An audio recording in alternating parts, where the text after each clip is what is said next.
వందే మాతరం ఈ రెండు పదాలు ఇది కేవలం ఒక పాట కాదు, ఇది ఒక మంత్రం, ఇది ఒక ఆయుధం.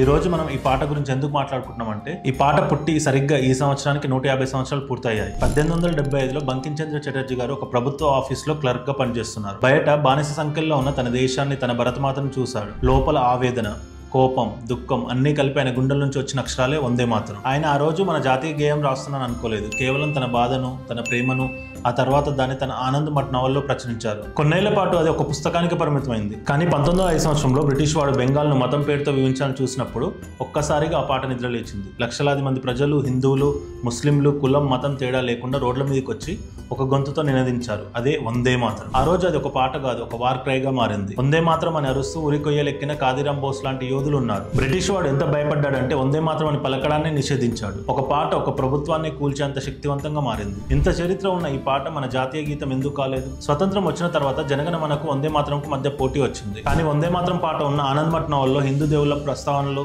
ముఖ్యంగా దుర్గాదేవి స్తుతి ఎక్కువ ఉందని, ఇది అప్పుడే కొత్తగా ఏర్పడుతున్న దేశంలో ముస్లిం సోదరులను కలుపుకొని పోయేలాగా లేదని అభ్యంతరాలు వచ్చాయి. అందుకే దేశ ఐక్యత కోసం ఆనాటి రాజ్యాంగ సభ మన పెద్దలు ఒక మార్గాన్ని ఎంచుకున్నారు. జనగణ మనను మన జాతీయ గీతంగా, నేషనల్ యాంథమ్ గా ఎంచుకున్నారు. ఇది దేశంలోని భిన్నత్వాన్ని కీర్తిస్తుంది. వందే మాతరంను దానికి సమానమైన హోదాతో మన జాతీయ గేయంగా, నేషనల్ సాంగ్ గా గౌరవించారు. ఇది మన పోరాటానికి స్ఫూర్తి.